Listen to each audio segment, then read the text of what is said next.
everyone. In this video, we're going to talk about the important concepts that are from Chapter 5, Section 5.4 of your textbook, setting up and solving business-related problems using equations.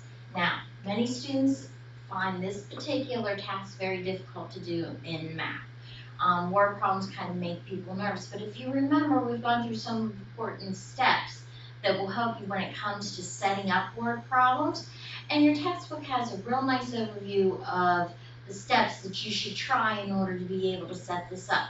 But as I've said in other videos, again, if you have any issues or any problems, I want you to be sure to contact me so I can go ahead and review them with you. So let's talk a little bit about what you need to do to set up word problem equations, which is basically what this is. The first step is you have to understand the situation. Understanding the situation means that you do more than kind of glance over the problem. You really have to read it. In most cases, you have to read it more than once in order to really be able to understand what it is the problem's asking you. And a careful read of the problem is going to indicate that to you.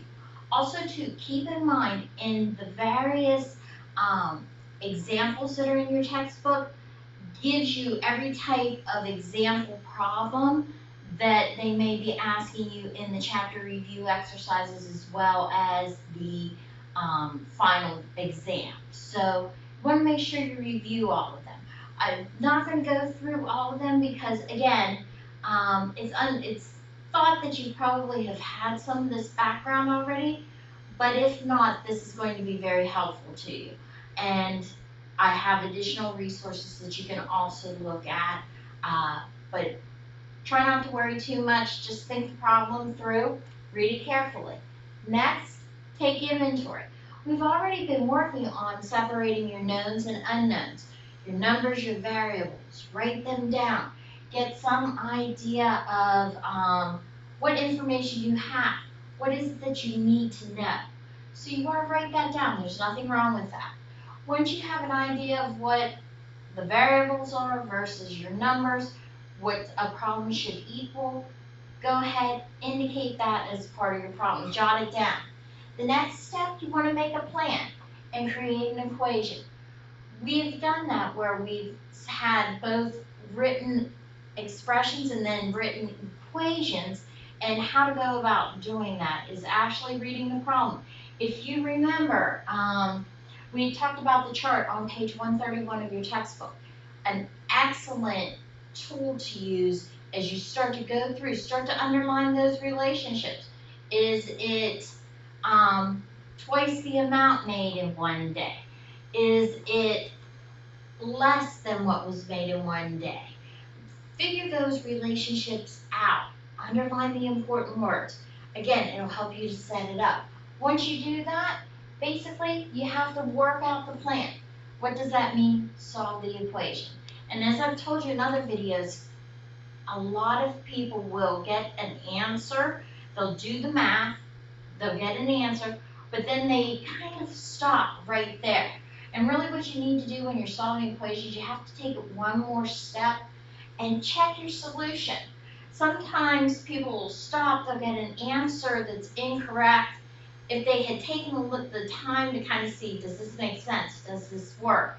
Had they done that, checked their solution, made sure that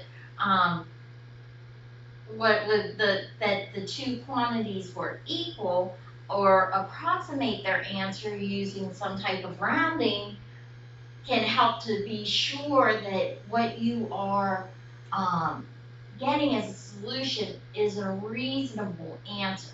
So these are the steps that you want to use. So we're going to go ahead and look at a couple sample problems and kind of highlight these steps as we go through.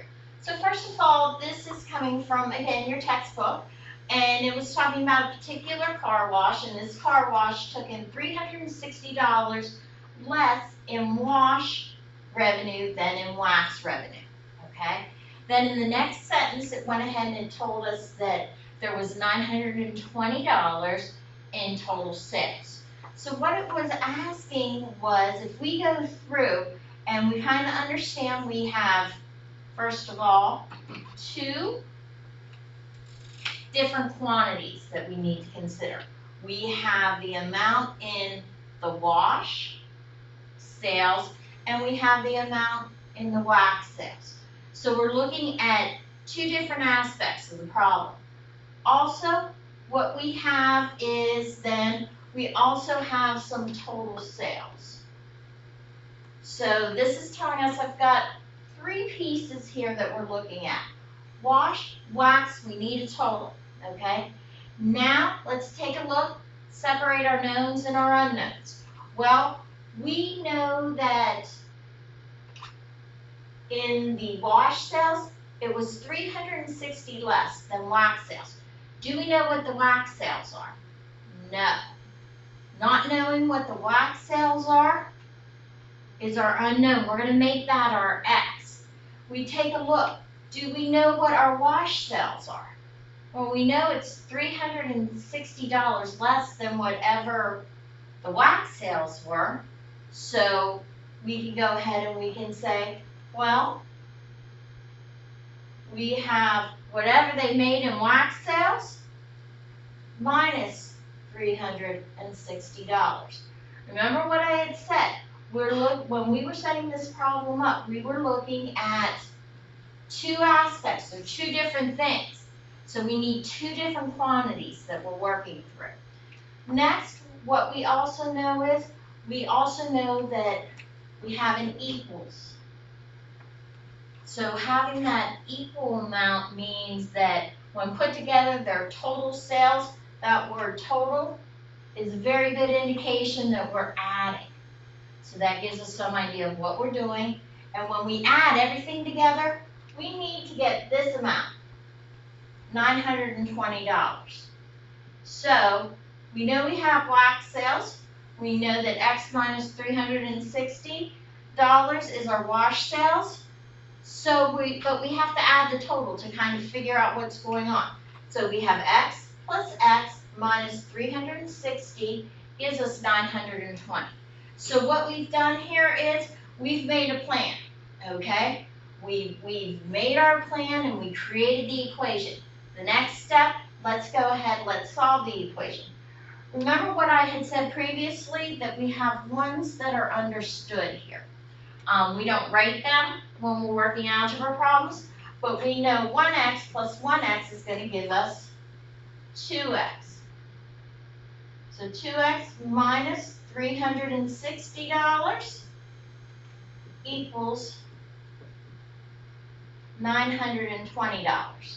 We can go ahead, we want variables on one side, numbers on the other. We go ahead, we add 360 here, we add 360 here. What we end up with is 2x, these cancel out, and we have 2x equals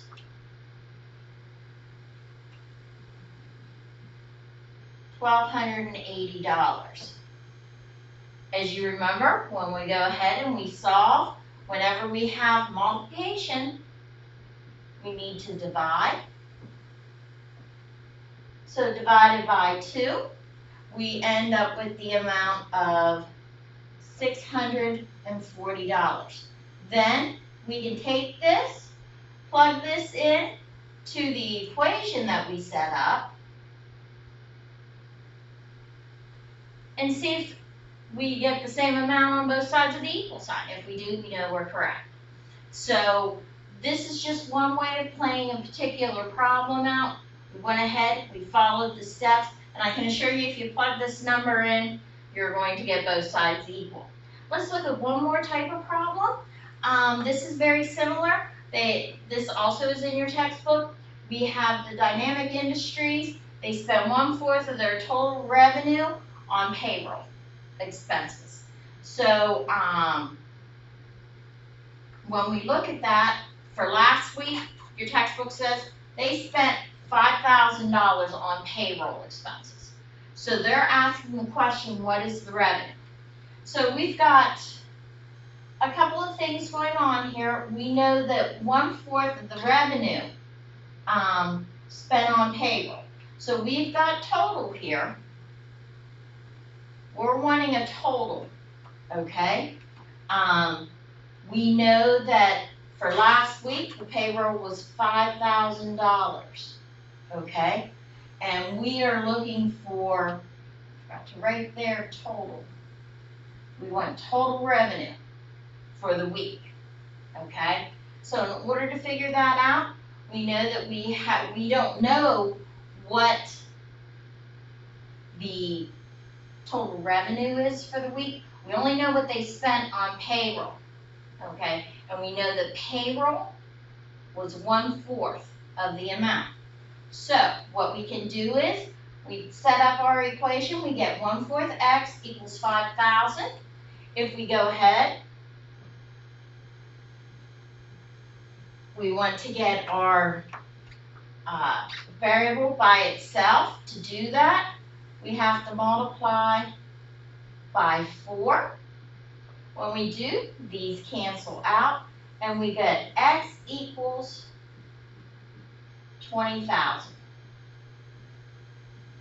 So we know that their total expenses for the week was 20,000.